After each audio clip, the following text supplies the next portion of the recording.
स्वागत है दोस्तों स्टडी फॉर यूपीएससी में। हम लोग आज साइंस एंड टेक्नोलॉजी में बायोटेक्नोलॉजी पढ़ेंगे, ठीक है। और बायोटेक्नोलॉजी हमारा कंटिन्यू ही था, हम लोगों ने 2 लेक्चर उस पर कर लिया था। आज तीसरा लेक्चर में जीएम क्रॉप के बारे में पढ़ेंगे, ठीक है।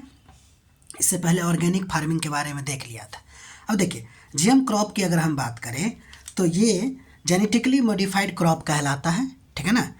तो ये होता क्या है, पहली बात तो ये देख लेते हैं। तो ये एक प्रकार का फसल होता है जिसमें क्या करते हैं, डीएनए या जीन को आधुनिक जैव प्रौद्योगिकी की मदद से, यानी कि जेनेटिक इंजीनियरिंग की मदद से उसके डीएनए या जीन को बदला जाता है ताकि उसमें कोई एक विशेष गुण जो डिजायर्ड ट्रेट होता है वो उसमें आ सके या विकसित किया जा सके। अर्थात यह एक ऐसा फसल होता है जिसमें प्राकृतिक तरीके से नहीं बल्कि लेबोरेटरी में जीन डालकर या बदल कर उसमें सुधार किया जाता है, ठीक है।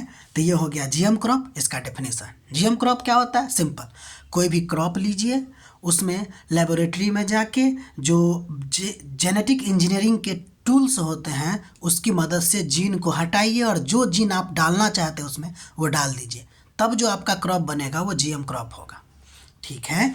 इसका उद्देश्य क्या होगा, तो हमारा उद्देश्य हो सकता है उत्पादकता में वृद्धि करना चाहते हो, या कीट प्रतिरोधकता बढ़ाना चाहते हैं, या रोग प्रतिरोधकता बढ़ाना चाहते हैं, इसके लिए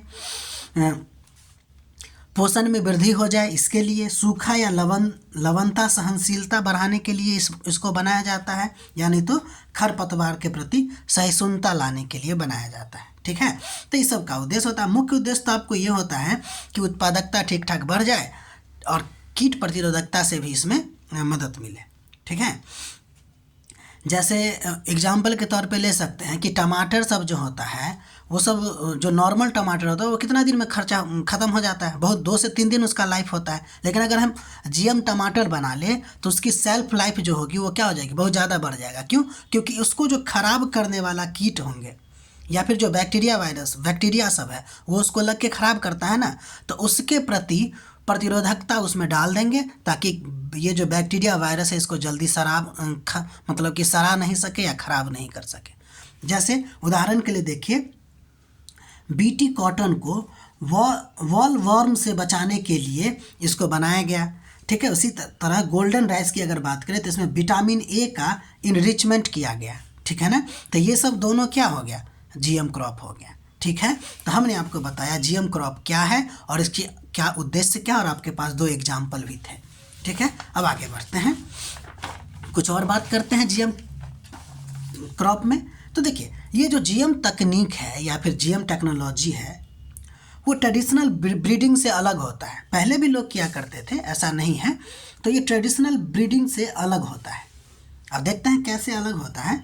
जहाँ पे यानी कि ट्रेडिशनल ब्रीडिंग में या तो एक ही जैसा यानी कि सेम प्लांट या उससे निकट संबंधी प्लांट, यानी सिंपल बात समझना, सेम प्लांट में ही हो सकता है।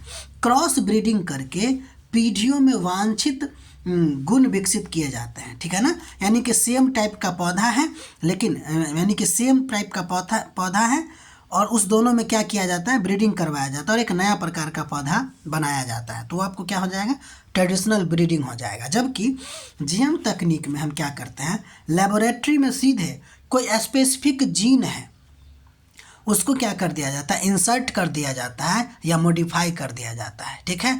ध्यान दीजिएगा, इस दोनों में बेसिक अंतर ये है कि ट्रेडिशनल ब्रीडिंग में एक ही जैसा पौधा होगा, लेकिन जीएम में हम अलग अलग स्पीसीज का यूज कर सकते हैं, जैसे यहाँ पे देखिए। और एक और बात इम्पोर्टेंट ये है कि जीएम ब्रीडिंग यानी कि जीएम क्रॉप और ट्रेडिशनल ब्रीडिंग में कुछ बात का अंतर भी होता है। जैसे देखिए, ट्रेडिशनल ब्रीडिंग में आपको समय ज़्यादा लगता है और जीएम क्रॉप जो होता है वह तेज़ और सटीक होता है। साथ ही साथ ट्रेडिशनल ब्रीडिंग जो होता है वो आपको एक ही स्पीसीज तक सीमित रहता है, बल्कि ये जो है आपको अलग अलग प्रकार के स्पीसीज भी आपको क्या है इसमें जोड़ा जा सकता है। अच्छा, इसका ना आप अच्छा एग्जाम्पल के तौर पे फिलहाल समझिए कि जो हाइब्रिड प्लांट होता है, जैसे मान लीजिए कि क्या है कि अगर हम एक आम का पेड़ है, ठीक है ना, जो मतलब कहते हैं ना 5 साल वाला या 3 साल वाला है, या फिर मतलब क्या कहते हैं उसको, सालों भर उसमें से फलता रहता है। तो और एक ऐसा है जो नॉर्मल आम का पेड़ है। तो क्या करते हैं, इस आम के पेड़ को जो नॉर्मल है और जो सालों भर फलता रहता है, उस आम के पेड़ के को लेकर जब क्रॉस ब्रीडिंग करवाया जाएगा और तब जो आपको एक नया टाइप का प्लांट बनेगा, उसको हम लोग क्या कहेंगे, ट्रेडिशनल ब्रीडिंग कहेंगे। ठीक है। हालांकि ये जो ट्रेडिशनल ब्रीडिंग है उसमें हमारा नियंत्रण कम होता है, जबकि इसमें जो होता है ना, नियंत्रण ठीक ठाक होता है। ठीक, तो ये दोनों में बेसिक अंतर हो गया। अब देखिए, ये जो जीएम क्रॉप है ना, उसके बनाने की प्रक्रिया क्या है। हालांकि ये हमारे लिए उतना इम्पोर्टेंट नहीं है, फिर भी देखते हैं। कम से कम प्रक्रिया का जो एक सीक्वेंस होता है ना, वो हमको ध्यान रखना है। कैसे होता है वो ध्यान नहीं रखना है। ठीक है। तो देखिए, जीएम क्रॉप में पहले क्या करते हैं, जो भी हमको गुण चाहिए, डिजायर्ड ट्रेट जो चाहिए, वो पहले चुना जाता है। जैसे कीट प्रतिरोधकता या अत्यधिक उत्पादन। जैसे देखिए, जब हम बात करते हैं बीटी कॉटन को, तो ये जीएम क्रॉप है, इसको बनाया गया। तो पहले इसमें क्या किए, वो गुण जो हम चुनना चाहते हैं, क्या चुनना चाह रहे थे, वॉल वॉर्म से बचने के लिए, यानी कि कीट प्रतिरोधकता जैसे गुण को चुनना चाह रहे थे। ठीक है। यानी तो गोल्डन डैश में विटामिन ए इनरिचमेंट करना चाहते थे। ठीक है ना। तो ये हमारा डिजायर्ड ट्रेट है।